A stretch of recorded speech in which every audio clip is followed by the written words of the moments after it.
kehadiran di tengah-tengah kita ada Mas Anies Baswedan. Jauh. Kira-kira kalau Mas Anies bisa nilai, berapa nilai yang Mas Anies sematkan untuk Kementerian LHK ini Mas?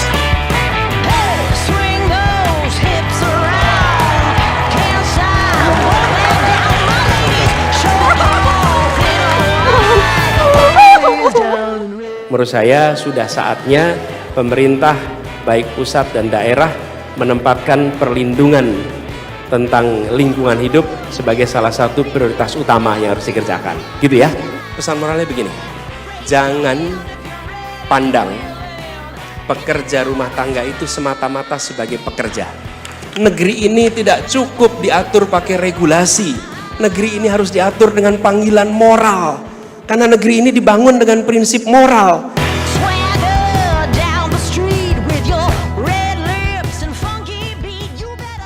Kita sapa dulu penonton ya Bel ya. Oke. Ini udah ada salah satu suspek ya atau dua Suspek? Apa? terduga tersangka yang tadi ya. Coba ya, gimana Pak Zul? Yang ngambil-ngambilin handphone. Coba. Nah, Gentle Nah, lu banget bawain. apa dibawain loh. Iya boleh boleh. Duduk, Asli, duduk, sini. duduk. Duduk, Oke, duduk. nah sekarang nih. Iya. Dede gemes. Oke, Eh. kita kenalan dulu ya. Ini sekolah apa jam 2 nih lu udah di sini nih? Cabut SMA sekolah Negeri ya. 58 Jakarta Timur ya Sini, sini. Allah. Cek. Oke, mantap. Gimana mau maju SDM kita nih Maaf ya, Bang. ya Allah. Cabut. Cabut, Bang. Nggak serius lu. Coba nama iya, siapa ini- nama? Ini enggak, coba Mas Pak Anies nggak berhenti Menteri Pendidikan, nggak ada yang cabut nih ke sini. Iya. Pak Nadim. Lu nggak dapat KJP nggak? Enggak. Nggak dapat. Kenapa? Enggak dapat. Kebetulan punya duit, Bang. Oh. Bukan saat pembagian lu cabut, enggak. Coba lu gimana cerita lu bisa ke sini itu gimana ceritanya dan lu dari jam berapa? Gua tuh dari jam 10, Bang. Kebetulan gua dari Ciracas. Jadi perjalanan tuh 2 jam. Ngehe ya, lu jam 10 tuh harusnya sekolah lu. Beneran ke sekolah itu ya. Itu beneran ke sekolah. Itu beneran. Enggak gimana ceritanya lu cabut lu izin guru, izin apa atau lu emang lu lompat pagar apa gimana? Kalau itu mau apa? Apa nih? Gratis, Ben. Bukti gua nggak cabut ya. Surat izin pulang atau meninggalkan sekolah. Pulangnya ke sini. Ya itu cabut namanya. Cuma kawan lu cabut nggak pakai surat, lu pakai surat. Itu aja Yoi. bedanya. Cabut yang legal. Iya. Nah, Iya. Enggak.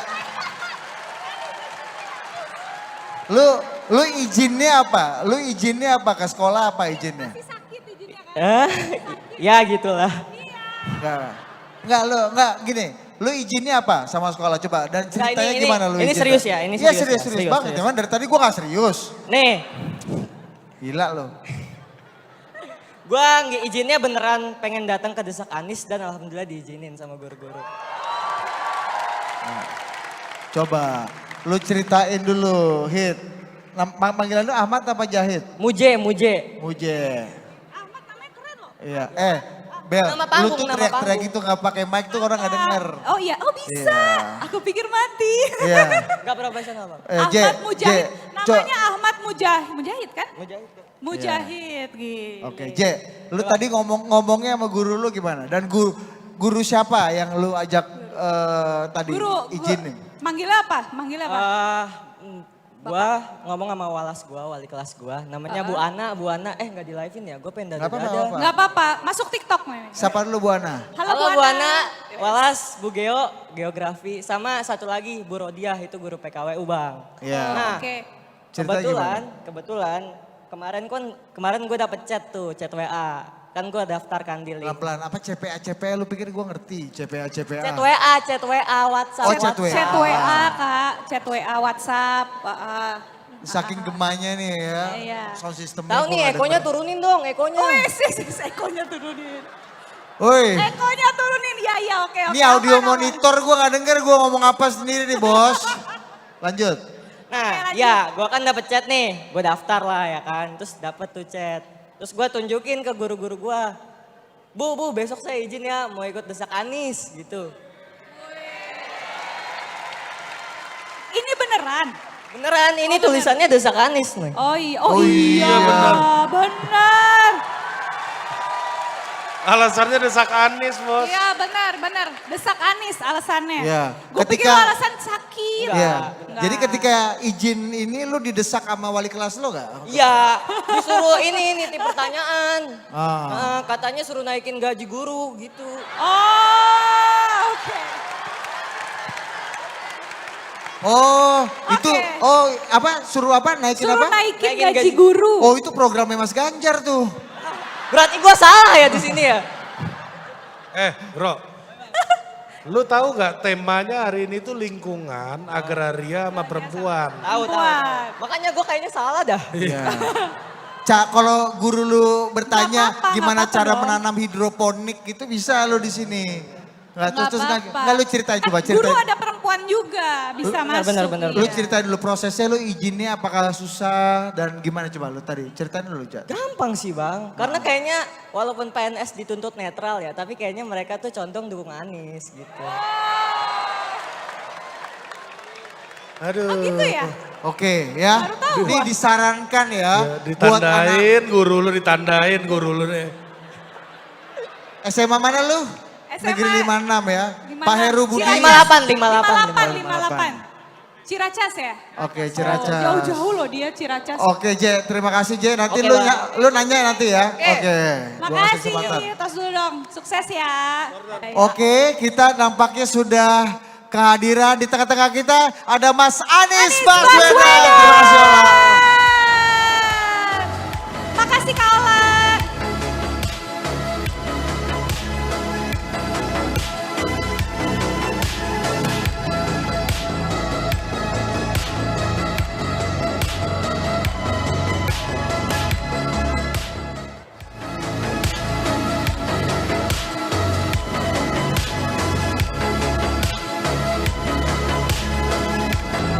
Halo. Assalamualaikum warahmatullahi Halo. wabarakatuh. Pak Anies, apa kabar? Apa kabar Pak? Gue Sehat baik. Pak? Oke. Silakan. Selamat siang semuanya. Assalamualaikum warahmatullahi wabarakatuh.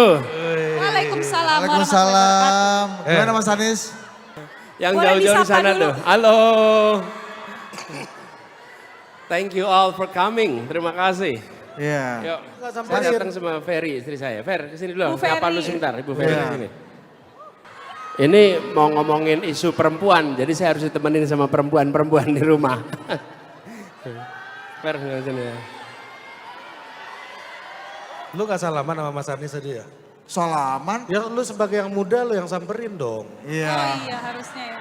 Gimana gue udah samperin dia ngelengos? Iya, makanya yang muda itu harus menghormati yang lebih senior. Anda apa Anda bicara etika nih? Hah? Anda gak punya hak bicara etika? Jangan berantem, jangan berantem, jangan berantem. Ini Salaman, kita opening salaman. dulu, gimana? Ini penting nih. Ini opening ini Bella. Oh, iya. Kamu ini terlalu TV Bella. Yang lebih muda itu yang nyalamin yang lebih senior. Oke, siap. Lu kenapa yang lu salamin Mas Anies tadi? Iya, enggak kan gimana Mas Anies? Enggak ada, gue udah salamin dia menghindar. Gimana itu Mas? Gimana? Soal salam-salamannya dulu. Salaman ya. Iya, Salaman. gimana Mas salaman Oke. Mas? Enggak Pak, saya dari tadi, aduh. Yang naik junior. dulu, naik dulu. Saya Yang- juga 360 nggak ngira banget ya. ternyata salaman tuh rame ya. Rame. Tapi udah, Iya. tadi malam kita salaman. Iya. Aman, Oh, iya, damai. aman, Aman, Mas. damai. Oh, Tapi yang di, aman ya Pak ya. Aman. di KPK udah salaman kemarin Pak di KPK? Iya udah salaman semalam di KPK. betul. Ya, udah. Iya, kita gimana Kita Mas? tanya dulu kabar Bapak. Assalamualaikum warahmatullahi wabarakatuh. Pak Anies. Assalamualaikum warahmatullahi Sehat ya, Pak, wabarakatuh. ya? Alhamdulillah sehat, waras. Alhamdulillah. Berarti Iya. ini udah siap nih apa ya kita akan membahas isu-isu nih yang katanya netizen Pak jarang sekali dibahas oleh para paslon katanya. Salah satunya ini adalah isu yang saya banget nih Pak. Karena isu tentang perempuan. Dan di sini kan juga banyak nih teman-teman ada cewek-cewek ya perempuan yang juga pastinya sudah siap untuk mendesak Pak Anies. Boleh tepuk tangannya? Oh iya. Kami juga ingin mengucapkan selamat datang untuk ibunda dari Bapak Anies Baswedan. Ya, Ibu Alia Baswedan, Profesor. Halo. Ibu Prof. Tepuk tangan Selamat itu datang, Profesor Ibu. Alia Baswedan. Assalamualaikum, selamat datang. Iya, gimana Mas? Seru nih, energinya satu keluarga ya Pak ya mendukung Iya. ya Pak. Masya Jadi Allah. supaya kalau terdesak ada bantuan dari ibu, dari mama. Bantuan doa. Bawa semua perempuan Mas Anies yang dari sekelilingnya dibawa nih. Iya. 1 putaran apa 2 putaran Mas? Iya. Coba Mas, ini mitos 1 putaran ini lagi rame mulu tiap hari. Iya. Gimana? Mas Anies? Kalau ternyata 1 putaran nomor 1 gimana? Iya. Bagus juga sih. Bagus juga. Iya. Nah jadi ini Ini kalau boleh usul yang di sini duduk juga dong, kasihan yang di belakang. Iya, duduk juga. duduk. Yang mana yang sebelah sini duduk? Yang seperti gini nih. Duduk Oh, nih. gimana teman-teman bisa duduk? Nih seperti Takutnya di sini nih. susah Pada Pak. duduk. Ya duduk itu yang di bawah tuh seperti gini nih. Yo, Nah, yo, biar yo. belakangnya nggak ketutupan. Duduk aja duduk ke bawah. Iya. Nggak apa-apa duduk di bawah, oke. Duduk bawah aja nggak apa-apa. Ini juga pada duduk di bawah kok. Iya sih, kalau berdiri pegel teman-teman soalnya. Kameranya juga bisa mundur tuh. Ya. Oke. Kan Kalau punya- kamera susah sih kalau duduk. Bisa Ternyata shoot. Pak Nah, Anies kamera sih juga berdiri nggak apa-apa. Yang di sini pada duduk. Iya. ahli floor director juga ternyata ya. Bapak suruh ngadep sini. Nanti sabar Agak kawan. susah ya Pak, sebelah sini ngerasa di, nah iya. Iya, oke. Iya baik. Supaya kita bisa berdiskusi langsung dengan Mas Anies, kita akan Ya. masuk ke sesi pertama. Yes. Gimana Nis? Iya.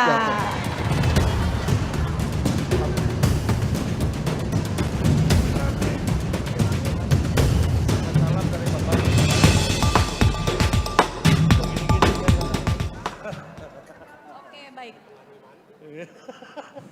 Oke, kita langsung aja Bel. Langsung aja. Nah Pak, jadi di segmen ini sudah ada pertanyaan-pertanyaan dari teman-teman ya.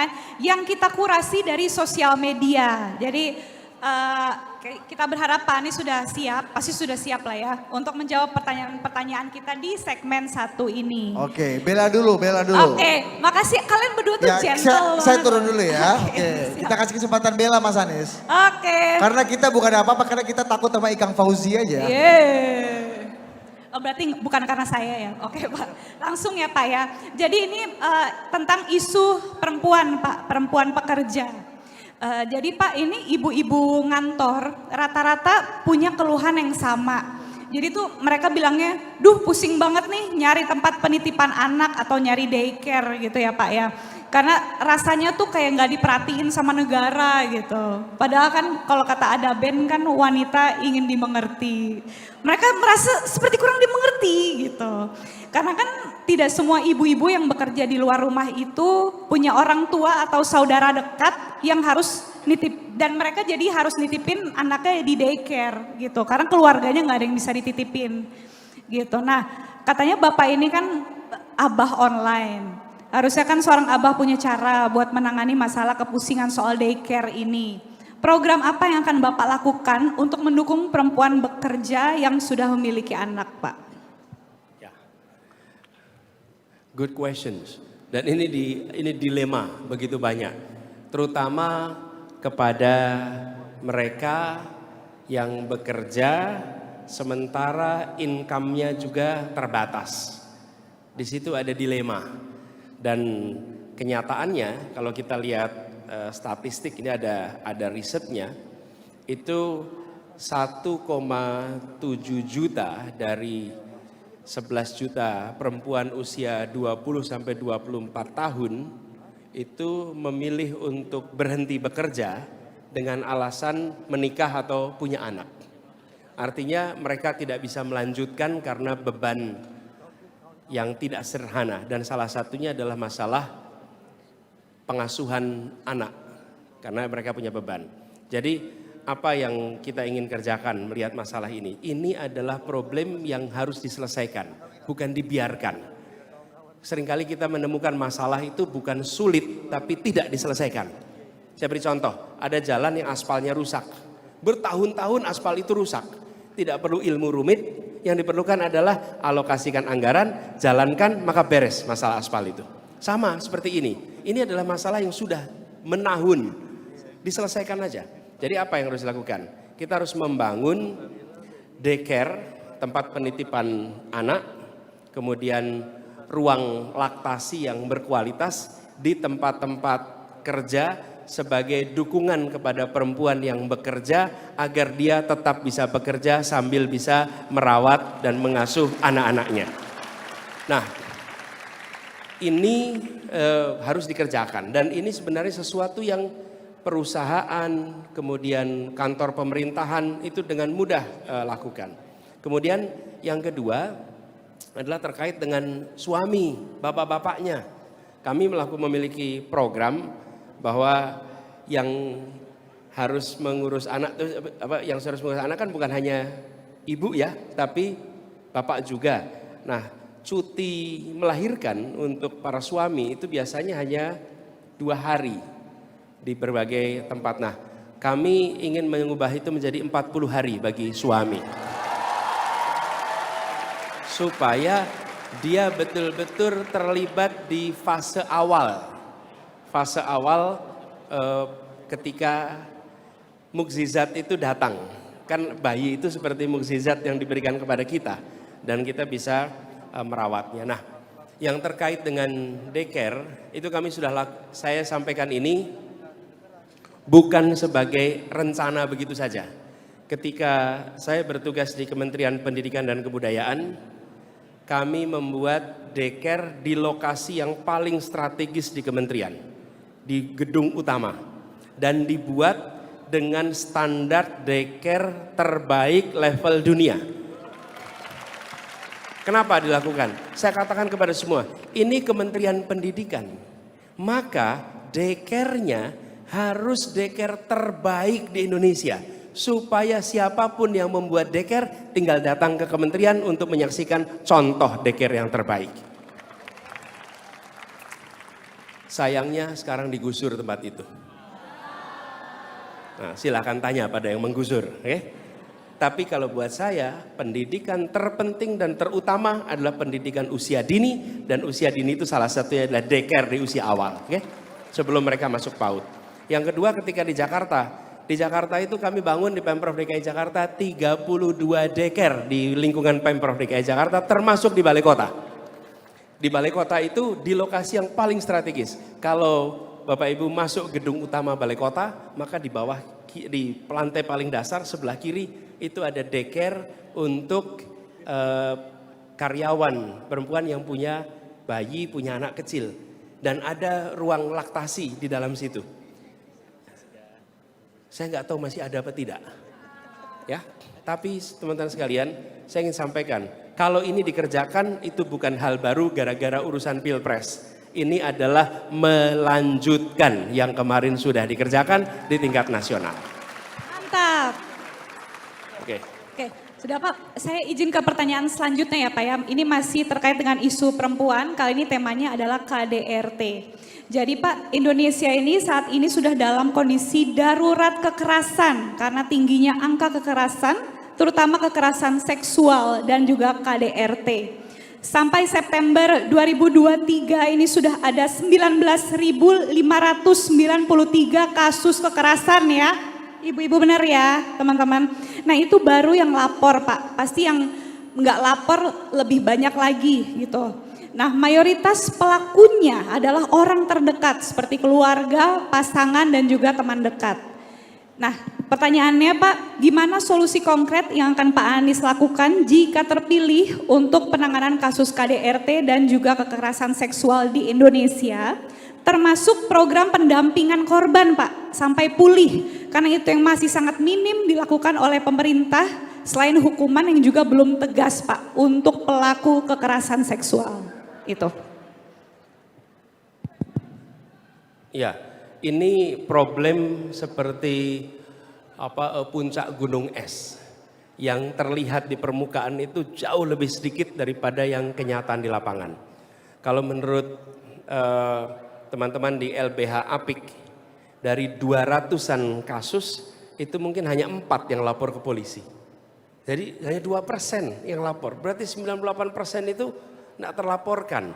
Dan ini artinya kita harus melakukan reform supaya ada perlindungan, ada kenyamanan dan jauh dari stigmatisasi kepada korban kekerasan. Jadi Ini mereka itu mengalami kesulitannya itu berlapis. Ketika lapor belum tentu direspon dengan baik. Kemudian ada victim blaming, apa itu victim blaming itu? Ya, penyalahan yang ngelapor. Yang menyalahkan justru korbannya, dan sesudah itu tidak ada institusi yang secara serius ditugasi untuk mengurusi mereka untuk tindak lanjutnya. Jadi kami melihat penanganannya ini harus end to end. Satu aspek pencegahan, dua aspek penanganan, yang ketiga aspek pemulihan sehingga sampai bisa recover. Dan ketika melakukan ini pemerintah harus mau kolaborasi. Punya kewenangan bukan berarti bisa mengerjakannya sendiri. Ada banyak organisasi yang telah terlibat dalam urusan ini harus dijadikan mitra pemerintah di dalam membantu korban-korban kekerasan rumah tangga. Jadi prinsip kolaborasi ini termasuk juga ketika sampai kepada pelayanan hukumnya. Nah, kami pernah nih di Jakarta, saya punya catatannya.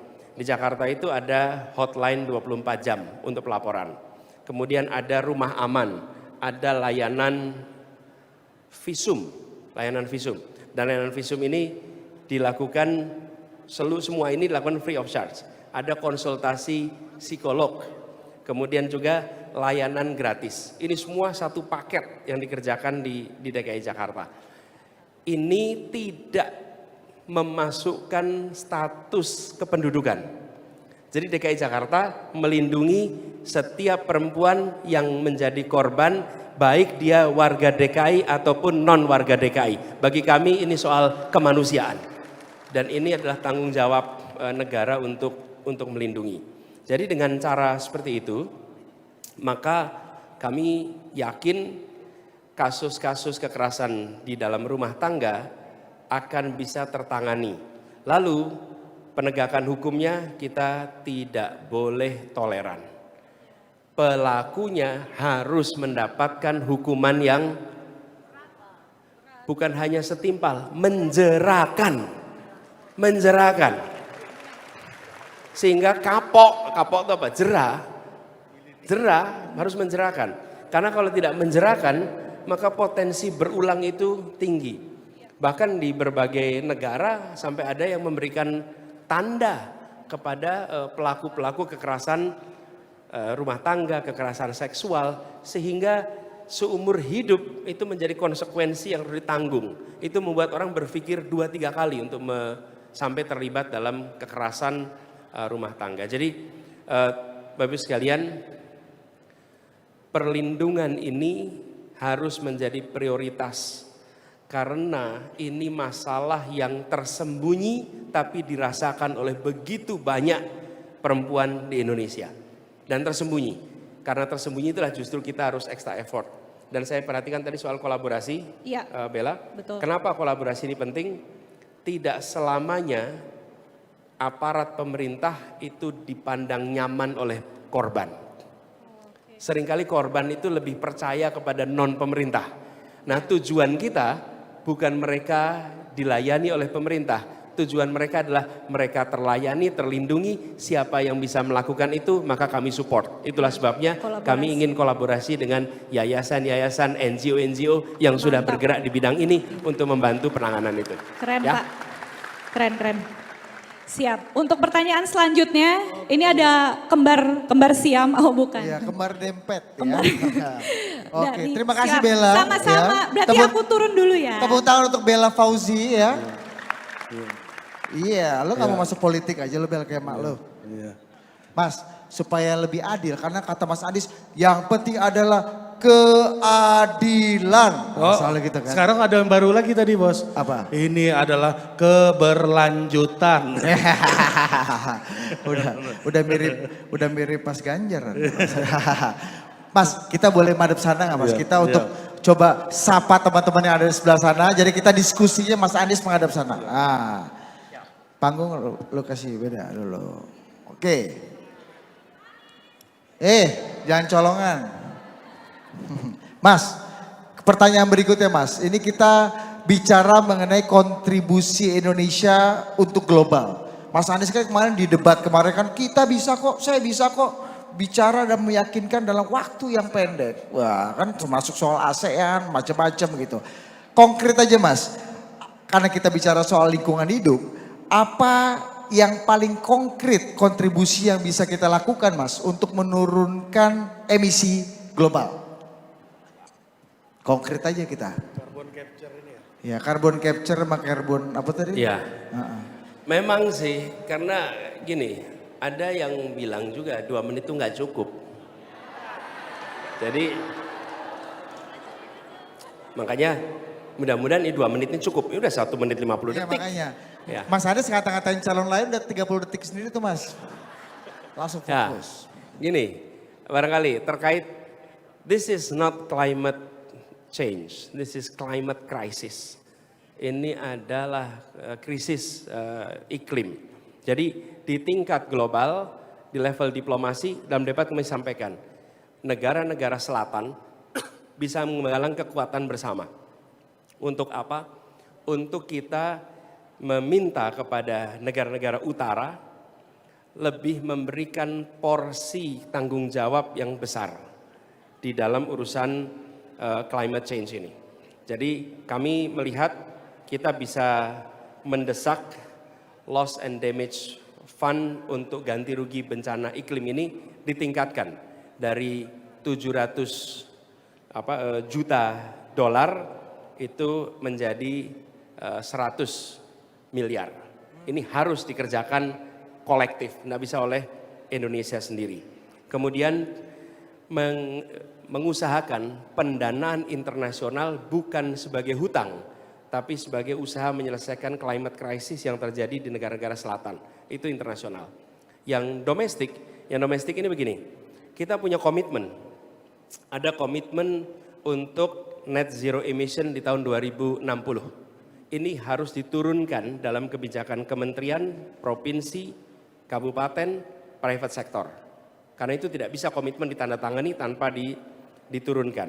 Kemudian kita punya komitmen menurunkan efek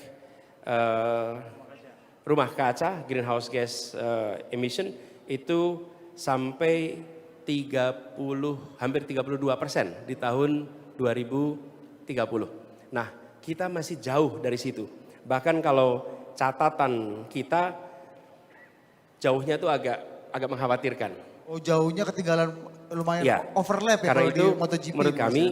ini harus ada regulasi yang komprehensif. Komprehensif itu artinya apa yang dikerjakan pusat, provinsi, daerah, dan private sector. Kemudian kita harus mempercepat transisi ke energi baru dan terbarukan. Targetnya kalau tidak salah itu 23% di tahun 2025. Nah kita sekarang baru 13%. Itu mencapai tambahan 10% dalam 2 tahun itu mission impossible. 1 tahun, iya sekarang 24. Sekarang 24. Jadi ini udah mission impossible untuk mengerjakan itu. Ini sebabnya menurut kami banyak komitmen-komitmen itu ditandatangani tapi kita tidak susun eksekusinya. Lalu kita mau kejar di ujung, nggak bisa. Ini bukan sistem kebut semalam. Ini harus dikerjakannya tiap tahun gradual. Ini pasti akan miss. Nah, kita ingin melakukan koreksi supaya target itu bisa segera kita recover. Di Jakarta sendiri, target penurunan greenhouse gas emission itu 30% di tahun 2030. Dan di tahun 2020 kita sudah berhasil mencapai 26%. Jadi hampir pasti itu tercapai lebih cepat daripada targetnya. So we are ahead di Jakarta ini. Tapi nggak cukup, itu harus dikerjakan secara nasional sama-sama. Jadi kami melihat itu internasional dan domestik terkait ini, gitu ya. Oke Mas Anies. Mas Anies, tapi kan tadi Mas Anies bicara bahwa kita nih masuknya keterlambatan juga nih. Terlambatnya agak begitu jauh. Kira-kira kalau Mas Anies bisa nilai, berapa nilai yang Mas Anies sematkan untuk Kementerian LHK ini Mas? Berapa nilainya? Kementerian Pertahanan kan kemarin udah. 12. Gimana? Kementerian LHK 12 berapa? dari berapa? 12 dari 14 gitu ya. Gimana Mas? Jangan Berapa lah, Mas? nanti nilai sensitif. Bukan. Nanti ada yang habis itu ceramah terus nyebut angka terus. Jadi nggak mau nilai ya? Gak usah, oke bagus. Kan yang penting gua tanya, Iya, betul. Iya benar. Itu kemarin ada yang nge-tweet 1-3 itu loh Mas. 1-3 gitu. Kita bersahabat dan berjuang selalu katanya. Maksudnya Siapa ya? yang gitu ya? oke. Yaudah, Oke, lanjut. lu gantian langsung. Nah Mas, ini pertanyaan soal agraria nih kalau dari saya. Ada soal-soal sensitif agraria yang isunya menjadi eskalasi sampai ke level nasional. Salah satunya itu yang terbaru Rempang. Ini soal pengadaan lahan, proyek-proyek strategis pemerintah yang mana daerah-daerah ini kayaknya nggak mampu untuk berkolaborasi dengan baik. Salah satunya di DKI juga ada proyek naturalisasi itu katanya terhambat, salah satunya pengadaan tanah PUPR dan Pemda tidak berjalan dengan baik juga waktu itu.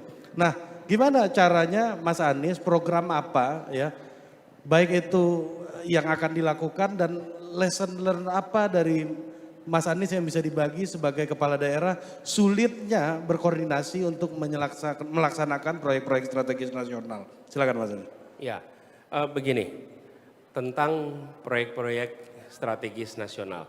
Menurut saya kata kuncinya adalah, biar Ya, nggak ganti ketutup, Pak. kasih. Serong aja Pak Serong. Nah, coba. Yo. Siap. Ya. Konsepnya 360 ya, 360. Muter. Kata kuncinya sebetulnya pada bagaimana kita meyakini proyek itu sendiri proyek yang memberikan manfaat. Kalau proyek itu memberikan manfaat pada publik, itu berargumentasi dengan rakyat itu mudah. Mudah, karena proyek itu jelas bermanfaat. Tapi kalau proyek itu manfaatnya dipertanyakan, oh itu paling sulit sekali. Karena itu keterbukaan menjadi susah, karena proyeknya tidak jelas manfaat untuk publiknya. Jadi nomor satu, harus proyek yang bisa dijelaskan manfaat. Emang ada proyek strategis nasional Ada. yang manfaatnya nggak jelas Mas? Ya, Lu juga jangan mancing-mancing, Ri. Enggak, ini pertanyaan. Bukan, masalahnya kalau dia jawab keras yang bahaya juga kita. Lanjut Mas. jangan suka kasih umpan lambung. Iya. Berapa Nanti nilai? kalau ada smash saya pula yang ikut tanggung jawab gitu. Iya. Berapa nilai untuk proyek strategis nasional? Lanjut. Jadi saya melihat kalau itu kita bisa bisa pastikan mudah. Yang kedua harus ada pendekatan dialogis. Berbicara, berdiskusi, menjelaskan. Karena saya memiliki keyakinan bahwa masyarakat pun ketika mereka tahu bahwa ini memberikan manfaat dan mereka itu bisa juga mendapatkan faedah dari proyek ini pasti mau terlibat. Problemnya adalah sering kami di pemerintahan itu tidak sabar dengan proses. Pemerintah itu seringnya mau cepat aja. Dan kami di pemerintahan itu kecenderungannya berpihak kepada yang mau investasi, berpihak kepada mau yang membangun. Lalu lupa justru sebetulnya tugas pemerintah itu melindungi yang lemah, karena yang lemah itulah yang butuh pemerintah untuk melindungi. Nah, kesadaran itu seringkali tidak muncul. Nah, menurut saya itu harus dikerjakan. Prosesnya memang panjang, tapi lebih baik itu dikerjakan dengan dialog sampai tuntas. Saya beri contoh, ketika membangun MRT, saya baru mulai tugas di Fatmawati, itu di Jalan Fatmawati, ada beberapa tempat yang nggak bisa dibangun karena belum bebas, belum dibebaskan lahannya. Jadi udah pada bebas semua, lalu ada beberapa saja yang belum bebas. Nah, saya tanya udah berapa lama? Udah bertahun-tahun Pak nggak bisa. Saya baru mungkin seminggu pertama itu. Lalu saya datang, saya bertemu dengan pemiliknya. Lalu saya sampaikan pada pemiliknya. Oh Mas Anies yang mendatangi? Ya, saya datangi. Saya datangi rumahnya, saya temui beliau, saya jelaskan. Saya jelaskan mengapa kita perlu ikut membuat MRT ini selesai. Dan saya sampaikan, Bapak, bila Bapak terima dan nilai ganti ruginya itu besar. Saya lupa angkanya. Kalau tidak salah per meter mungkin 40, mungkin 50 juta, saya nggak ingat angkanya. Angkanya itu bukan angka yang kecil. Saya lupa ya, jadi jangan dikutip angkanya. Tapi angkanya cukup besar. Artinya nggak mungkin rugi, tapi untung lah. Enggak mungkin rugi. Yang bersangkutan menginginkan lebih tinggi lagi. Yang lain-lain mau terima, kecuali ini. Saya bilang, Pak, apalah artinya uang dari pemerintah per meter 40 juta, 60 juta ataupun 100 juta. Pak, lebih besar lagi begini, Bapak sudah dapat begitu banyak dari Republik ini. Lihat toko Bapak, maju, Bapak amat makmur. Republik ini minta tanah pada Bapak bukan untuk dipakai kegiatan komersial. Ini untuk dipakai ratusan ribu orang akan lewat tiap hari di tempat ini. Ratusan ribu orang akan lewat tiap hari. Dan bila proyek ini tidak jadi, maka yang membuat tidak jadi itu Bapak. Gitu. Bapak yang bikin gak jadi ini, karena gak bisa jalan. Apa yang Bapak akan jelaskan pada anak cucu Bapak di kemudian hari? Dia datang ke rumah ini dan bilang, rupanya rumah kakek saya ya yang membuat MRT ini jadi belok seperti ini. Rumah kakek saya yang tidak, kenapa kakek saya dulu minta tambahan yang orang lain gak minta? Tapi Bapak berikan, lalu Bapak sampaikan pada anak cucu, saya mengikhlaskan tanah ini karena saya ingin menjadi bagian yang membangun Republik ini. Saya ingin menjadi bagian yang ikut kontribusi. Dan Bapak bisa sampaikan, anak cucu nih, ini bangun nih depan sini, depan rumah saya nih. Itu dulu Bapak setujuin. Kenapa? Karena kita ingin ada ratusan ribu orang lewat di sini tiap hari. Pak, catatan pahala untuk Bapak melampaui rupiah berapapun yang dibayarkan pada negara. Saya bisa menyampaikan itu kenapa? Karena proyeknya jelas memberikan manfaat pada publik. Tapi kalau itu menggeser orang untuk membangun komplek apartemen yang memakmurkan 1-2 pengusaha, susah saya menjalankan pada publik. Apa yang saya mau jelaskan? Dia akan bilang, Pak, kami geser supaya dia lebih untung. Ini bukan demi, itulah sebabnya nomor 1 kepentingan publik. Dan apa yang terjadi? Saat itu juga dia setuju, bahkan dia jalan keluar, ambil ke sini Pak, itunya palu besarnya Pak. Saya bongkar sendiri tembok rumah saya pakai tangan saya.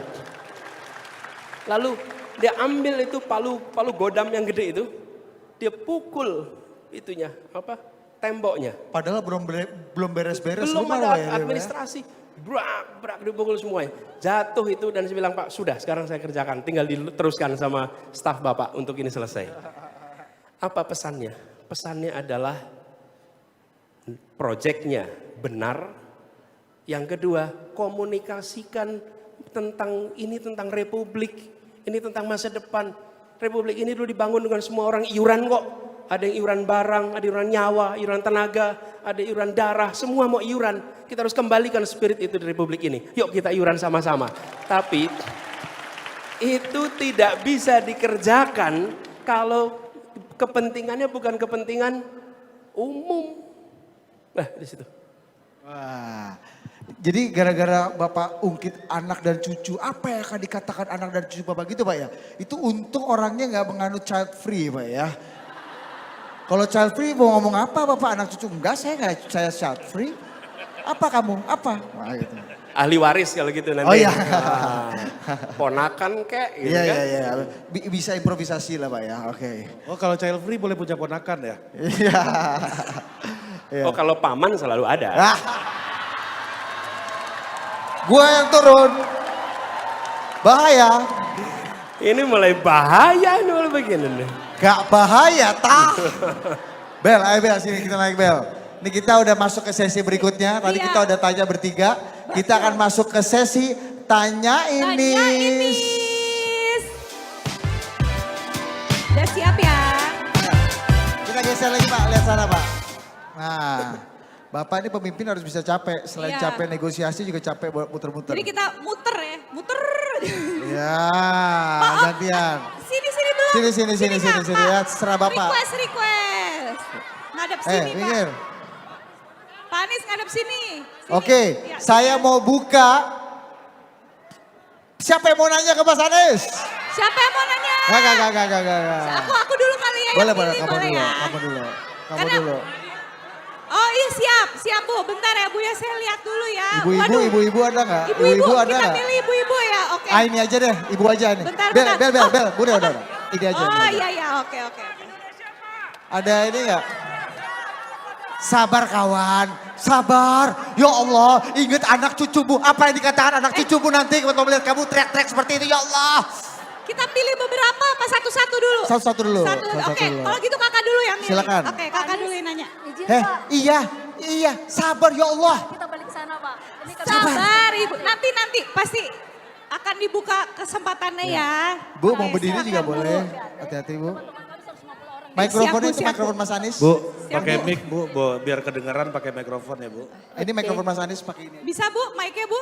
Baik, bismillahirrahmanirrahim. Assalamualaikum warahmatullahi wabarakatuh. Waalaikumsalam Pak warahmatullahi Anies, wabarakatuh. ya Pak Anies, salam sayang dari kami Abah, salam cinta dari kami. Aplaus dulu.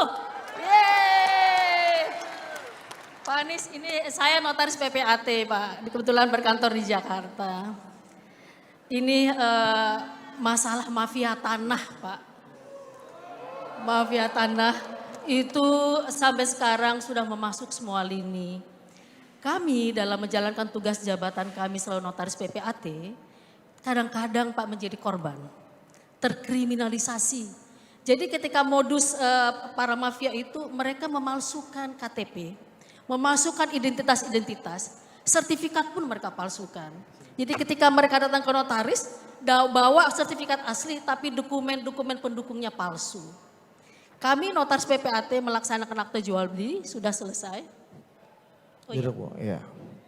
gak usah berdiri aja Pak. Lebih Iya, iya. Gak gitu dong, harusnya Bu silahkan gitu. Masa nyuruhnya gitu. Dah, Oke. oke. Lagi ngomong. Tas dulu biar selek.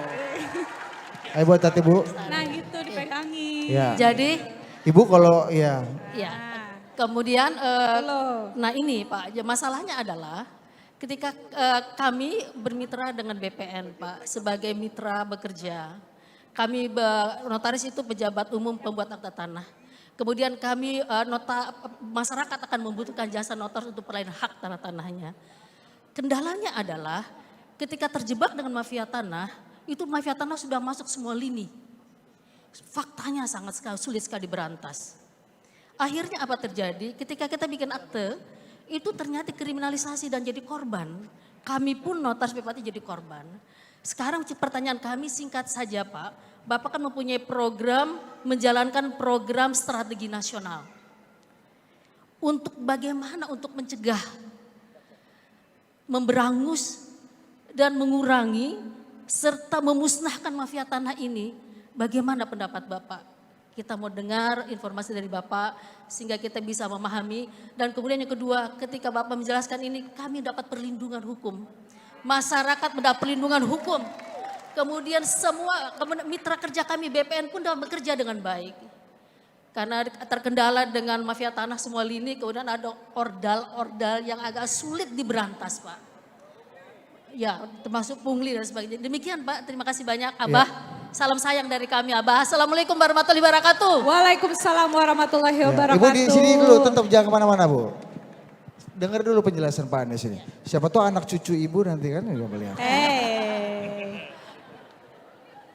Ari, rumahmu di mana, Ri? Budi. Gini, pertama soal mafia tanah, kemudian efeknya kriminalisasi pada Jabatan notaris ya. PPAT. Ya, ini problem yang dialami di banyak tempat, apalagi di Jakarta. Di Jakarta ini barangkali salah satu tempat yang paling banyak praktek-praktek mafia tanah. Nah, di tingkat kepemimpinan nasional harus ada garis kebijakan yang jadi rujukan bagi semuanya. Karena ini adalah policy reference yang kemudian nanti diturunkan di dalam program-program, di dalam yang aspek teknisnya. Apa prinsipnya? Prinsipnya adalah satu tanah, satu surat, satu kepemilikan. Prinsip itu yang harus dipegang. Kemudian apa yang dikerjakan oleh pemerintah?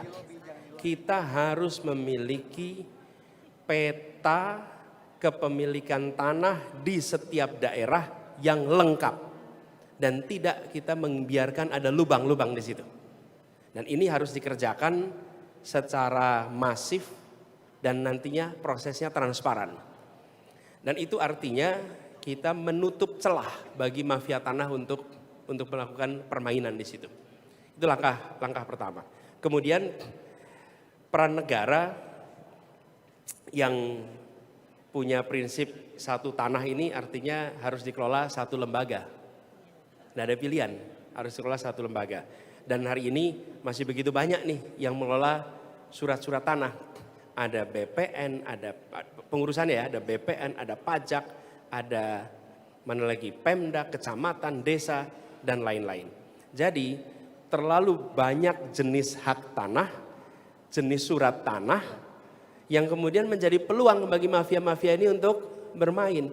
Menurut saya harus ada penyederhanaan atas segala macam jenis surat itu. Sehingga memudahkan dan ada satu badan. Dan kami melihat ya tentu BPN yang menjadi pemegang kunci utamanya. Kemudian langkahnya apa? Kita percepatan. Tempat-tempat yang di situ masih belum ada statusnya maka dituntaskan. Karena itu saya melihat program untuk sertifikasi ini harus dituntaskan.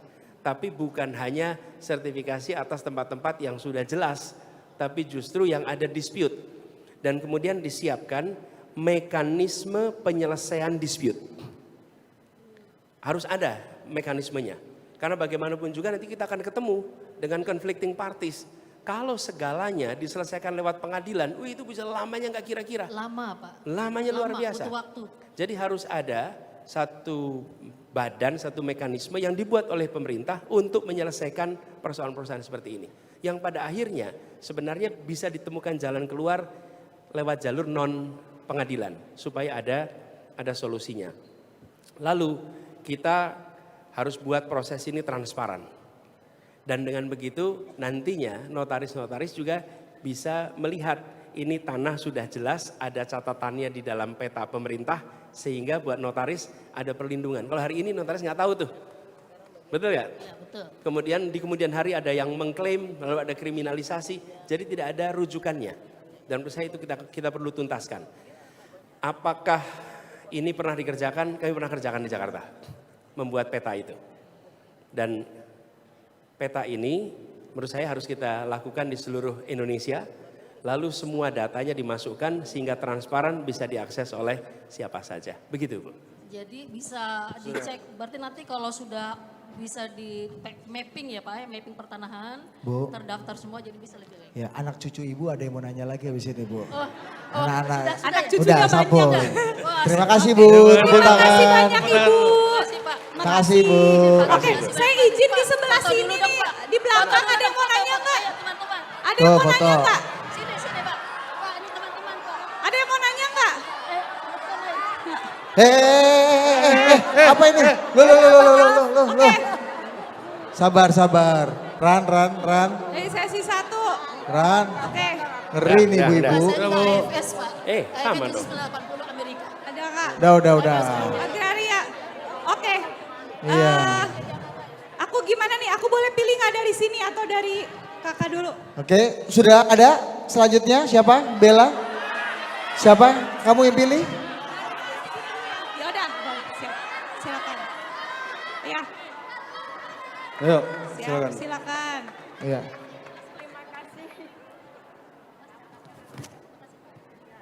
Ya. Ibu, langsung pertanyaan Bu ya. Tadi Ibu yang tadi pertanyaannya singkat saja, pengantarnya 3 menit Bu. Ya, Ibu singkat saja. Ya, terima kasih. Assalamualaikum warahmatullahi wabarakatuh. Ya, Terima kasih atas hati-hati Bu. Bismillah. kesempatan yang telah diberikan kepada saya. Yang mau saya tanyakan atau minta pendapat Pak Anies, itu yang saya alami sendiri selama ini.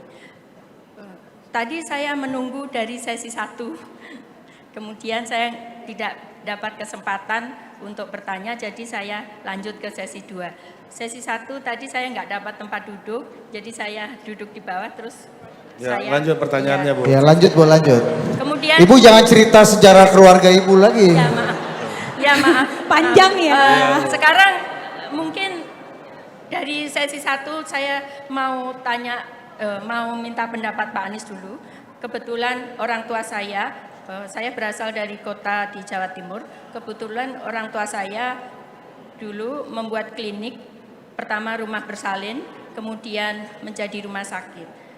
Pada waktu kebetulan bapak saya dokter dan ibu saya wira swasta, dan ibu saya pernah menjadi bukan pernah ya, terus ya enggak, ini ada hubungannya Ya, karena tenang, Bu. Jangan dengarkan Mas Ibu Wahyu. saya wira swasta, jadi kita orang tua saya membuat klinik rumah bersalin, kemudian menjadi rumah sakit, berkembang menjadi rumah sakit. Pada waktu itu tahun 70-an, jadi saya lahir tahun 1968. Itu izin rumah sakit zaman dulu, waktu mungkin zaman Pak Harto ya waktu itu rumah sakit, jadi swasta itu ibu saya diberikan izin dan harus ada syarat 20% itu untuk orang miskin. Jadi memberikan kamar sebanyak 20% dari total kamar itu untuk orang miskin. Dan rumah sakit orang tua saya itu tidak membedakan antara orang miskin dan orang yang bisa membayar. Dan saya lihat sekarang di Jakarta dan di kota-kota lain, saya lihat banyak rumah sakit berdiri, rumah sakit swasta dan juga rumah sakit asing. Itu menurut pendapat Pak Anies bagaimana? Terus Bu, untuk gimana sejarah kakek nenek ibu? Nanti dulu Bu, Bu, langsung mohon maaf, pertanyaan Ibu. Bu, izin Bu. Oh Langsung iya, pertanyaannya Bu. maksud saya pendapat Pak Anies itu saya mau tanya, mau dibawa kemana sistem kesehatan kita? Karena dulu waktu saya kecil, apa yang saya kecil lihat lagi memang dari kecil nih, apa waktu ibu saya tuanya sekolah panjang. memang seperti itu. Tapi sekarang saya lihat kalau orang nggak punya uang dan nggak ikut BPJS, itu rumah sakit itu sulit untuk menangani langsung pasien. Oke. Ya. Oke, Terus Bu. kemudian Terima kasih. maaf, Aduh, untuk udah, Bu, lingkungan ya. hidup, untuk lingkungan hidup Bapak Anies, saya orang tua saya itu tinggal di kota Jawa Timur itu. Bu, langsung pertanyaannya maaf. tuh. Langsung Ya. pertanyaan Bu. Bu, Langsung maaf, pertanyaan. ada mall yang Bu. sebelah pas mall. Bu. itu blower Bu. AC-nya. Sebentar, Enggak, bukan. Blower AC-nya. Sebentar, Bu. ke tempat Ibu bukan pusat Agnes orang. Monica, jadi mikrofonnya di sini. Kalau Agnes Monica kan ini Oh iya. Ibu di sini mikrofonnya. supaya dengar. Blower AC-nya dan blower dapurnya itu mengarah ke rumah orang tua saya. Itu kan polusi ya Pak Anies. Lah saya mau tanya itu tentang ke lingkungan hidup itu bagaimana pengendalian untuk pemukiman dan mall itu apakah ada peraturannya? Oke. Gitu. Oke, Ya. terima kasih Ibu. Hati-hati Bu, jangan turun Bu, jangan turun. Dijawab dulu ya.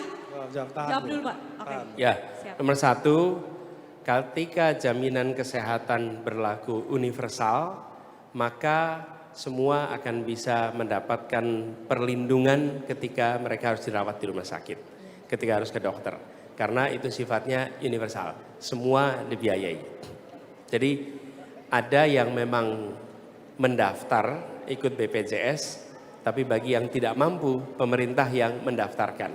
Sehingga mereka bisa terjamin kalau sakit. Maka prinsip penanganan kepada mereka yang miskin, yang lemah itu terbereskan di situ. Begitu ya Bu ya. Saya beri ilustrasi.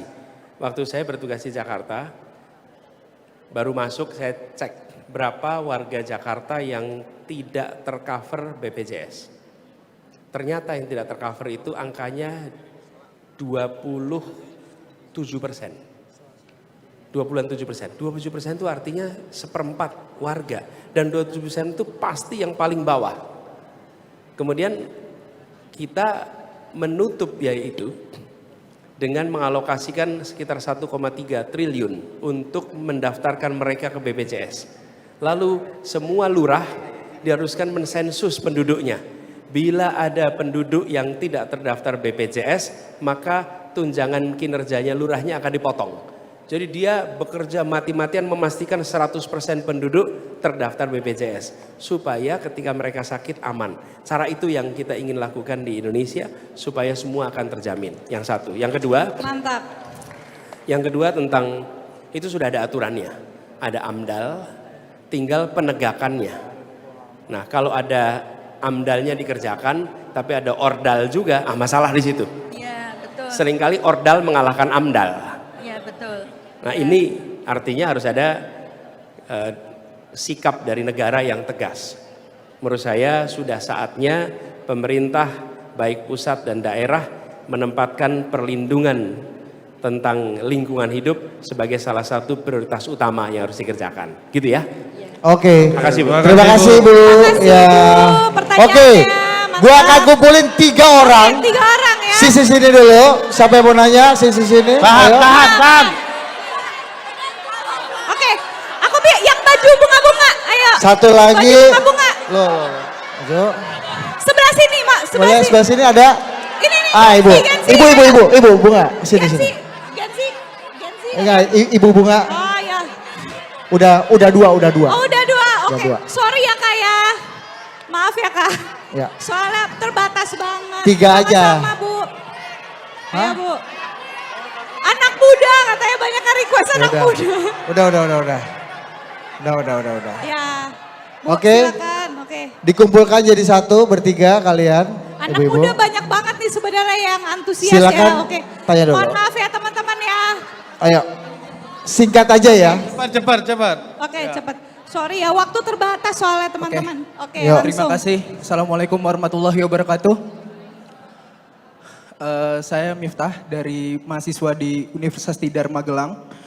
Saya 2022 di lembaga pers meliput kasus agraria Wadas, Pak. Mungkin ini teman-teman banyak yang tahu soal kasus Wadas. Terakhir 20 Desember 2023 terjadi mediasi antara warga Wadas dengan pemerintah yang berlangsung di Pengadilan Negeri Sleman, Yogyakarta dan berakhir deadlock, Pak. Buntu sampai detik ini. Kasusnya dari 2014, Pak. Kasus itu memang sebenarnya menambang batu andesit di Desa Bener, di Wadas, di Purworejo. Selain itu, selain menambang batu andesit, lalu juga membuka lahan untuk mengambil batu andesit. Ini adalah proyek strategis nasional dari pemerintahan sebelumnya, yaitu Bendungan Bener, Pak. Nah, pertanyaan saya, jika nanti Bapak terpilih untuk menjadi presiden, langkah konkret apa yang Bapak lakukan untuk mengatasi kasus yang ada di Wadas? Oke. Itu, Pak. Terima kasih. Boleh nitip satu lagi? Enggak, satu aja. Oke, itu aja Pak. Terima kasih. Mas Anies mau langsung dijawab atau dikumpulkan dulu? Kumpulkan. Oh, kumpulkan. Dulu. Oke, langsung Kakak, silakan. Baik, terima kasih kesempatannya. Perkenalkan, nama saya Adinda dan saya mahasiswa Paramadina jurusan Psikologi. Adinda. Saya dulu mantan reporter dari Tempo dan sekarang bekerja untuk Women Talk. Saya ingin menanyakan tentang RUU PPRT. Sebentar. Sebelum bertanya, saya mohon izin memaparkan data terlebih dahulu.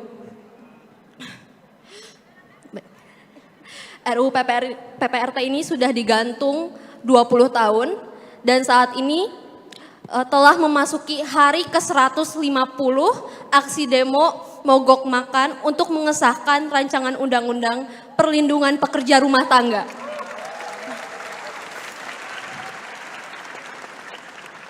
Akibat tidak disahkannya RUU ini mengakibatkan 10 juta pekerja rumah tangga bekerja tanpa perlindungan dari payung hukum.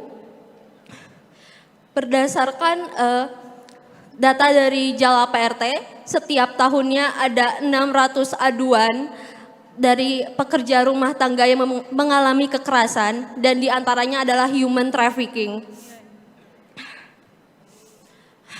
Semangat, ayo kita kasih tepuk tangan dulu untuk Dinda.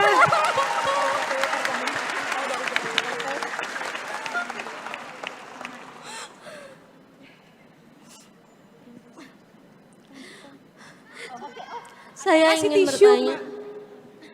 Neng kasih tisu. Ada. Nggak ada air kayaknya. Nggak ada.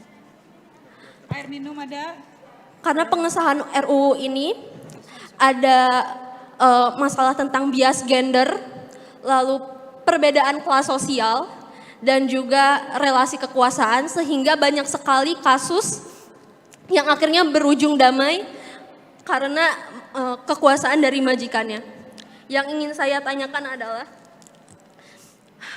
seperti yang kita semua tahu, pengesahan RUU ini ada di tangan para pejabat yang dimana mayoritas dari pejabat pasti mempekerjakan pekerja rumah tangga yang didominasi oleh perempuan. Bagaimana langkah yang akan Bapak ambil untuk menjamin hak-hak pekerja rumah tangga? Karena selama ini undang-undang ini ditunda selama 20 tahun karena tidak ada yang mewakilkan suara dari pekerja rumah tangga. Baik, terima kasih. Mantap, Bunda.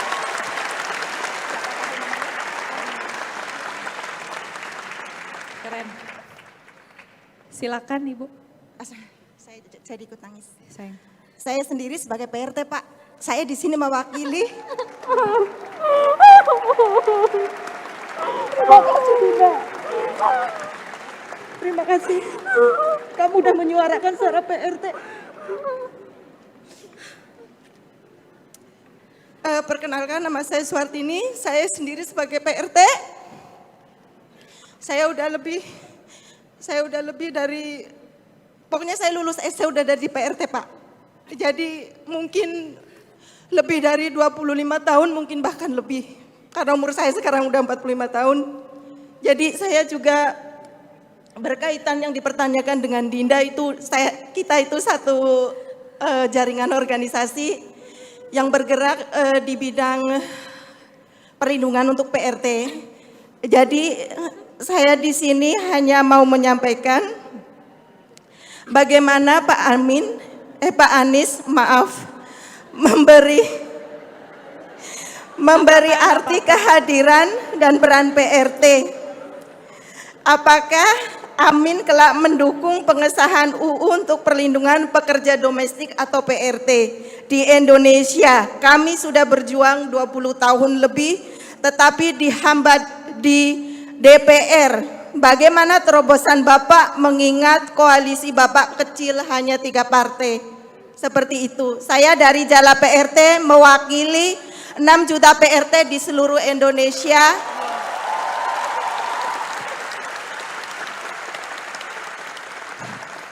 Kami keluarga miskin dari 40 juta penduduk di Indonesia yang kami mencari nafkah sebagai PRT untuk menafkahi keluarga. Terima kasih. Terima kasih Ibu.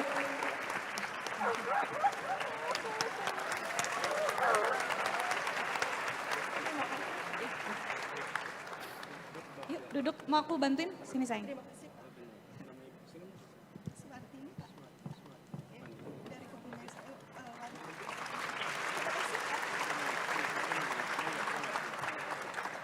Terima kasih Ibu.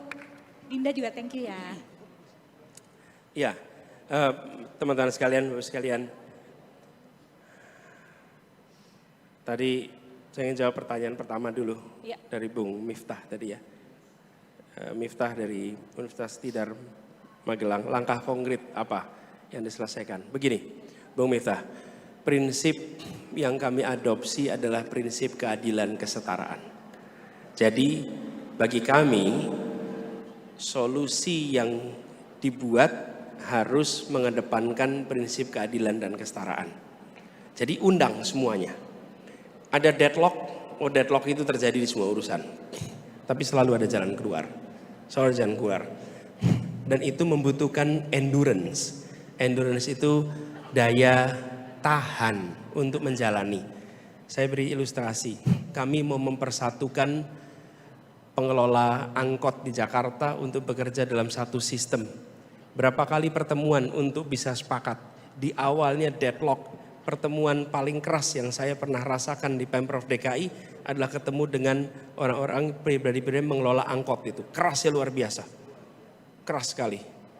Tapi kemudian kita jalani terus, sampai tuntas sepakat ketemu. Berapa kali pertemuan? 77 kali pertemuan. Selesai. Ada kesepakatan. Nah, kita tuh sering di pemerintahan nggak punya daya tahan tuh untuk mengerjakan itu semua. Yang namanya perbedaan, pasti kita bisa sampai pada titik temu, pasti. Hanya harus duduk bersama, Dan harus ada take and give. Ini juga akan proses negosiasi yang panjang untuk itu. Nah, tapi kalau kita diburu-buru ini kalau dulu ya 77 kali nggak dikerjakan, udah 30 kali putuskan aja. Apa yang terjadi? Demo terus panjang waktu tuh di Jakarta. Angkot-angkot tuh demo terus. Kenapa? Karena kita nggak sabar nyelesain. Nah itu dikerjakan. Menurut saya bisa dicarikan titik temu. Tapi prinsipnya adil, setara. Semua pihak harus sepakat. Kalau prinsip itu tidak ada, maka negosiasi akan sulit ketemu jalan. Nah sulit. Duduk di sini, duduk bersama kalau kita ingin prinsip keadilan terapkan. Itu yang akan saya kerjakan dan kita harus sabar sampai prosesnya tuntas. Begitu ya jawabnya. Makasih. Kemudian yang kedua, Adinda. Terima kasih Adinda. Anda mahasiswa, Anda masih kuliah, tapi Anda sudah memikirkan nasib jutaan orang yang hari ini kondisinya. Makasih Adinda.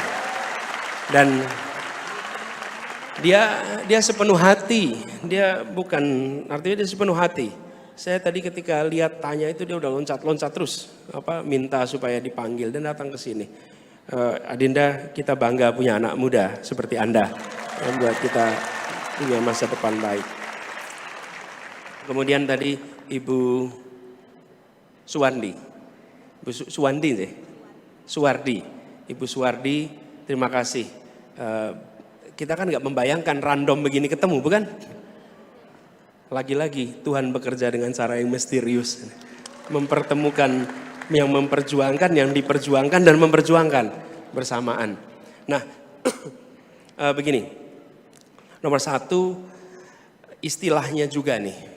Jangan lagi menggunakan istilah asisten rumah tangga, tapi pekerja rumah tangga. Ini sederhana nampaknya, tapi ini adalah sesuatu yang mendasar yang harus kita miliki. Kemudian ada beberapa prinsip. Prinsipnya adalah perlindungan dan keadilan. Dan saya boleh ceritakan, Gus Imin ketika menjadi Menteri Tenaga Kerja, dia yang memutuskan untuk menghentikan pengiriman PRT ke negara yang di situ ada problem perlindungan pada pembantu rumah tangga atau pekerja rumah tangga. Jadi Gus Imin pun punya rekam jejak nih dalam urusan perlindungan pekerja rumah tangga. Nah, saya ingin garis bawahi beberapa. Pertama, prinsipnya dan menurut saya RUU ini harus diproses, harus dituntaskan sehingga ada perlindungan kepada para pekerja rumah tangga di Indonesia. Tuntaskan itu. Dan ada beberapa prinsip yang harus dipenuhi. Satu, memastikan penghidupan yang layak. Itu nomor satu. Yang kedua, kita harus memastikan adalah jam kerja yang manusiawi. Karena ini mendasar sekali. Kemudian yang ketiga, perlindungan sosial, perlindungan kesehatan bagi pekerja rumah tangga. Ini yang harus kita lakukan. Dan tidak kalah penting, ada pencegahan atas eksploitasi pekerja di bawah umur.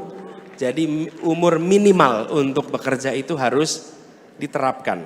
Sehingga memang mereka akan terlindungi. Lalu sanksi yang tegas kepada pelaku kekerasan terhadap pekerja rumah tangga. Dan kita di pemerintah harus menyediakan balai-balai pelatihan sehingga mereka memiliki keterampilan yang membuat mereka bisa bekerja lebih baik dan mudah-mudahan mendapat pekerjaan yang lebih baik. Bahkan yang tidak kalah penting adalah bantuan untuk mereka ikut kejar paket. Karena banyak pekerja rumah tangga adalah anak-anak yang putus sekolah di kampungnya. Kalau mereka berada di perkotaan, mereka harus diberi akses, berikan hak untuk belajar lewat PKBM sehingga mereka bisa dapat kejar paket A atau paket B atau paket C sehingga mereka bisa mengerjakan itu. Kami punya pengalaman Bu soal ini. Ada pekerja rumah tangga di tempat kami yang bekerja hanya lulusan SMP dan kemudian lulusan SD mungkin dia kejar paket SMP, kejar paket SMA dan sekarang dia sedang kuliah di universitas untuk dapat gelar sarjana bagi dia. Oke? Nah itu susunan untuk hukumnya. Tapi saya ingin memberikan pesan. Ini pesan moral. ketika saya bertugas sebagai presiden, maka saya akan mengirimkan pesan moral ini kepada seluruh keluarga yang merekrut pekerja rumah tangga. Apa pesan moralnya? Pesan moralnya begini, jangan pandang pekerja rumah tangga itu semata-mata sebagai pekerja. Oke? Tapi pandang mereka sebagai saudara sebangsa yang harus ditingkatkan harkat derajat sosial ekonominya di masa depan. Ketika di rumah Anda ada 2 orang pekerja rumah tangga, maka lihat ini sebagai sumur pahala bagi Anda. Mereka bekerja di sini, tapi mereka gantungan hidup keluarganya di kampungnya. Maka lindungi mereka, berikan mereka yang cukup, bahkan kalau perlu beri yang lebih. Bukan hanya pada pekerja rumah tangga. Bila Anda punya supir, maka pikirkan apa yang dimiliki oleh keluarganya. Misalnya, beri telur untuk 1 bulan keluarganya. Beri beras untuk 1 bulan keluarganya. Bukan bentuk rupiah, tapi Anda tunjukkan saya sedang mengangkat derajat saudara sebangsa karena saya diangkat derajatnya oleh negara sehingga bisa makmur seperti sekarang ini. Semua kelas menengah di Indonesia adalah hasil pendidikan. Semua. Dan mayoritas dulu bisa sekolah, bisa kuliah karena pendidikannya itu murah. Pendidikan murah, sudah diangkat derajatnya oleh negara, sekarang bantu ngangkat derajat saudara-saudara kita. Jadi memandang pekerja rumah tangga itu bukan sebagai hubungan industrial, tapi sebagai tanggung jawab moral. Saya cerita nih soal ini. Satu ketika saya ngobrol dengan seorang teman, lalu dia cerita begini, wah mas saya lagi senang sekali ini. Anak, dia menyebutnya ART di rumah, ya bahasa dia begitu. Anak ART di rumah, udah lulus SMA. Terus gimana? Alhamdulillah diterima di Fakultas Kedokteran sebuah universitas negeri di Bandung. Terus ya saya biayain semuanya sampai lulus. Terus saya tanya, itu biayanya gak murah loh Fakultas Kedokteran. Terus dia bilang apa? Saya cuman kepengen mbak di rumah nanti hari tuanya pensiun sebagai ibu seorang dokter yang nantinya bisa merawat sampai mereka akhir hayatnya. Saya cuma kepengen mbak ini yang sudah tahunan itu nanti anaknya dokter dan dia akan tinggal di rumah anak yang dokter. Itu melampaui besaran rupiah berapapun yang diberikan kepada PRT. Itu adalah pesan moral yang sekarang harus dipegang. Semua yang bisa mendapatkan kesejahteraan sehingga bisa merekrut orang bekerja di rumahnya itu bantu. Jadi undang-undang yang tadi dibicarakan itu adalah regulasi. Tapi kita membutuhkan lebih dari regulasi. Kita membutuhkan panggilan moral untuk mengangkat saudara-saudara kita yang hari ini posisinya lemah. Dan nanti mereka akan naik derajatnya dan apa yang terjadi? Sampai kapanpun mereka akan ingat bahwa yang mengangkat status sosial ekonomi saya adalah orang yang dulu memberikan pekerjaan kepada saya dan berdampak kepada umur hidup anak cucunya nanti. Bapak Ibu sekalian, negeri ini tidak cukup diatur pakai regulasi. Negeri ini harus diatur dengan panggilan moral. Karena negeri ini dibangun dengan prinsip moral. Ya kita bikin aturannya, tapi yang tidak kalah penting kita ketuk hati semua orang yang memiliki kemampuan. Angkat derajat itu. Saya pernah ketika baru masuk Jakarta, saya cenderung nyetir sendiri kemana-mana. Karena ketika saya sekolah di Amerika nyetir sendiri, punya supir itu gak nyaman. Perasaan kayak gak nyaman waktu itu. Akhirnya saya terjebak macet 2 jam, 3 jam per berangkat kantor. Akhirnya ngalah juga saya. Akhirnya merekrut seorang pengemudi. Ini saya ceritakan deh, merekrut pengemudi. Apa yang kemudian transformasi pikiran saya? Saya nggak pernah, seumur-umur saya tidak pernah memiliki pegawai. Dan ketika ada pengemudi, mendadak saya sadar hidupnya dia itu bergantung kepada kerja dia bersama saya. Itu mindset saya ubah. Ini harus dipandang sebagai tanggung jawab saya untuk mengangkat derajat dia yang hanya berpendidikan SMP supaya dia dan keluarganya bisa naik kelas. Itu pandangannya. Jadi pandangannya bukan ini sebagai pegawai, bukan, tapi tanggung jawab moral. Sehingga kita bukan hanya kontraknya, kalau kontraknya harus ada itu, tapi juga tanggung jawab moral lainnya. Anda datang ke bandara, banyak yang menjadi porter. udahlah saya angkat sendiri. Kalau saya boleh anjurkan, panggil porter itu. Bapak angkat, walaupun kita bisa, ngangkat sendiri koper bisa. Tapi jangan beri dia pekerjaan dengan panggil. Porter silahkan angkat koper saya, ayo bantu.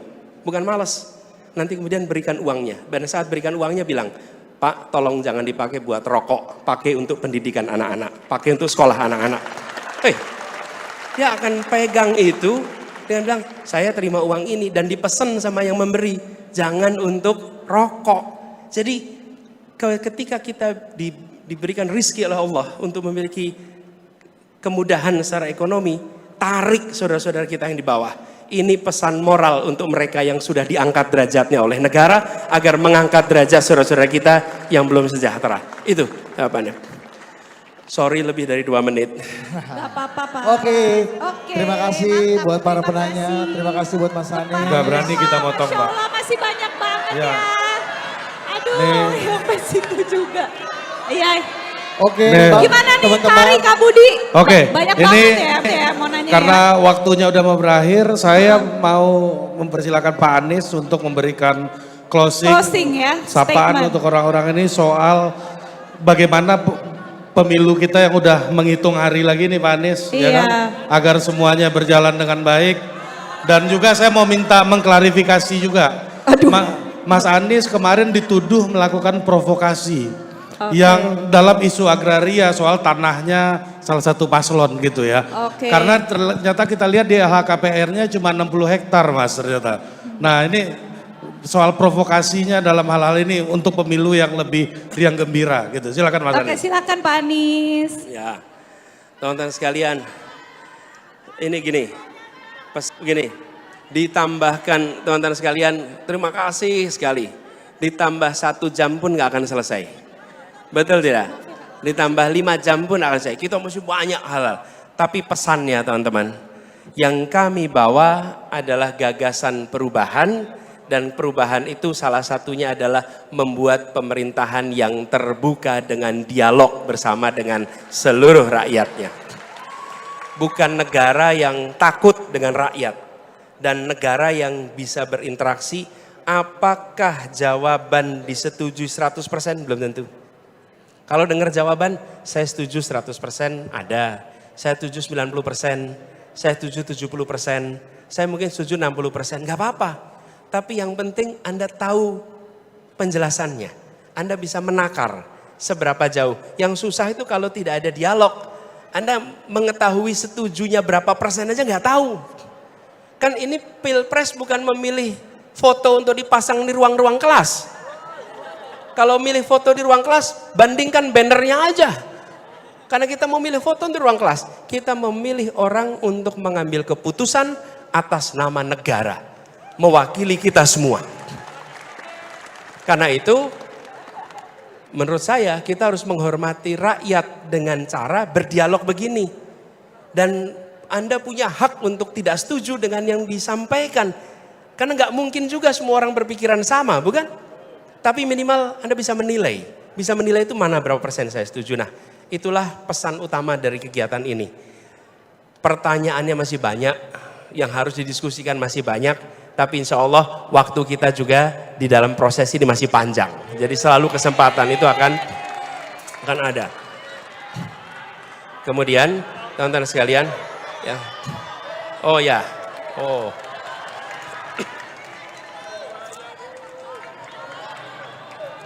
Udah situ dulu. Nanti saya bilang ya. Ya. Nah, ini teman-teman sekalian, saya teruskan. Ini kamu bayang tadi saya sempat diwawancari tadi sama media.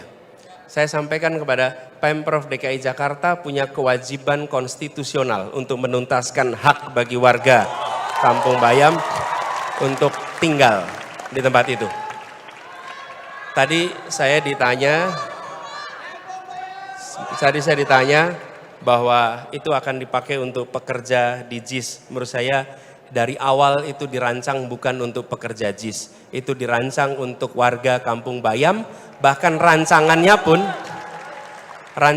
pun ada tempat untuk mereka bercocok tanam. Betul kan? Ada lahan pertanian di bawah dan lahan pertanian di rooftop. Lahan pertanian rooftop, desainnya pun desain untuk itu. Jadi ya, Furqon.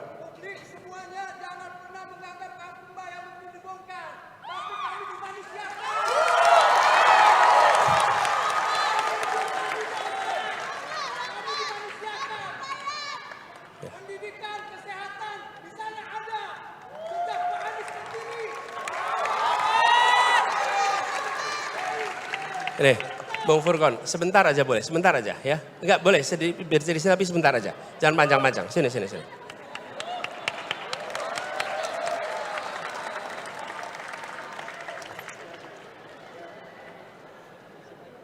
Yuk. Ini kasihan kalau sudah siap-siap begini dengan banner dan lain-lain, masa tidak dikasih kesempatan? Kasih ya kesempatan ya. Sebentar aja, Bung Furqon, yuk. Assalamualaikum warahmatullahi wabarakatuh. Kaum muslimin wal muslimat, sambut Allahumma sholli ala sayyidina Muhammad. Begini Pak, akhir-akhir ini kalau dulu saya cerita sedikit, manggil Bapak itu kayaknya kurang mantap karena saya dari kecil petani, Abah manggilnya. Umi, begini Bah, sejak kepergian Abah tahun 2022, pendidikan yang telah diberdirikan di sana oleh Pak Budi Sulistiono hilang. Saya lulusan Madrasah Ibtidaiyah dan lulus di Kampung Bayam sana. Lalu Abah, tahu Abah, dulu relawan semua karena Abah yang benar-benar konsisten dan benar-benar amanah kepada rakyat. Kepada kaum jelata, kaum miskin, petani kota yang tidak pernah diperhatikan oleh pemerintahnya. Tapi ketika 2017, 2018, Abah masih ingat dengan pelukan kasih sayang Bah kepada kami dan kami dimanusiakan di situ. Datang dinas KPKP, kami hanya bertani dulu berpikir cuma hanya bertani bagaimana menjual, bagaimana caranya dapur tidak rame, bagaimana caranya anak kami bisa jajan. Di sana kami dididik Bah, sampai sekarang kami lengkap. Sampai ibu-ibu 2 orang Bah sudah bisa bahasa Inggris dan bisa bahasa Mandarin. Ini seharusnya dilanjutkan, jangan dijegal. 1 tahun 2 bulan Bah, dulu ekonomi kami maju Bah, bayangkan. Itu pengikut-pengikut Abah di Pemda yang namanya Bang Sami, Mas Kozin, Uda John, ngasih modal 5 juta Bah. Bukan Jack Pro Bah yang ngasih modal Bah. Bukan Bah, relawan-relawan itu. Maka kami bisa berdagang ibu-ibunya di sana yang disediakan kantin itu. Yang dijanjikan oleh Abah. Jadi mohon, Abah Anies bukan berjanji tapi melaksanakan baktinya sebagai pemimpin. Tolong kami, Dewan Perwakilan Rakyat, mohon ini dilanjutkan baktinya Pak Anies sebagai gubernur ini menjadi pemimpin bakti kepada masyarakatnya. Tolong dengar Dewan Perwakilan Rakyat. Mohon. Kami dikriminalisasi sekarang Abah.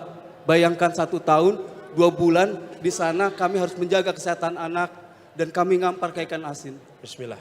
Insya Allah nanti begitu Quran lagi ya. Barakallah.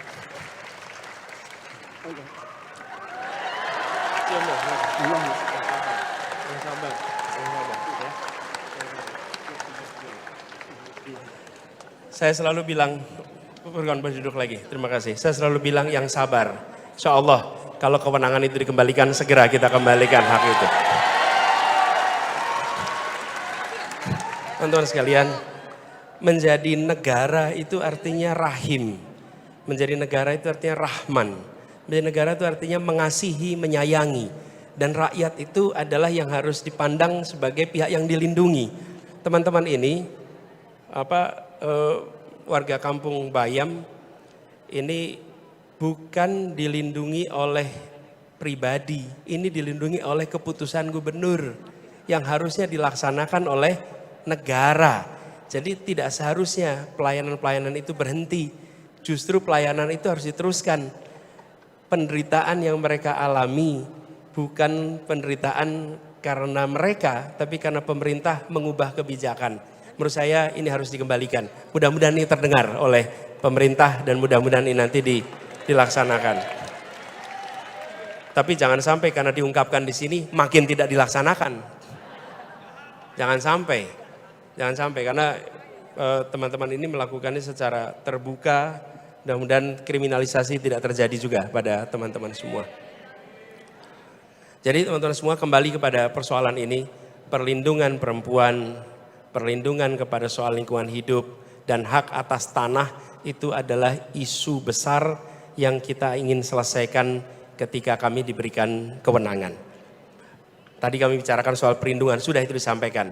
Nah, tapi kewenangan itu diberikannya oleh keputusan rakyat. 14 Februari rakyat Indonesia akan memutuskan kepada siapa kewenangan itu akan diberikan. Dan kami berencana untuk melakukan tadi semua. Saya tidak minta pada teman-teman untuk memilih nomor 1. Kami hanya minta kepada teman-teman semua, pada masyarakat untuk melakukan perbandingan. Bandingkan rekam jejaknya, bandingkan cara berpikirnya, bandingkan cara mengambil keputusannya, bandingkan rekam karyanya. Karena yang akan diberikan kewenangan itu bukan kewenangan untuk dipasang fotonya, tapi kewenangan untuk mengambil keputusan atas nama negara dan atas nama rakyat Indonesia. Sesudah itu Anda pilih sendiri siapa yang menurut Anda paling tepat. Dan kami yakin semua keputusan yang dikerjakan dengan rasional, artinya membandingkan, insya Allah akan menghadirkan keputusan yang terbaik untuk Republik ini. Teman-teman semua, terima kasih. Terima kasih semua yang hadir. Terima kasih semua yang memenuhi ruangan ini. Terima kasih untuk memilih menjadi bagian dari Indonesia yang lebih cerdas, Indonesia yang lebih cerah. Terima kasih Mas Ari, Mas Budi, Bella, terima kasih atas dukungannya semua. Assalamualaikum warahmatullahi wabarakatuh. Waalaikumsalam warahmatullahi wabarakatuh. Terima kasih dan terima kasih sudah hadir di Desak Anies pada hari ini atas kedatangan Anda semua. Sudah hadir di Desak Anies hari ini.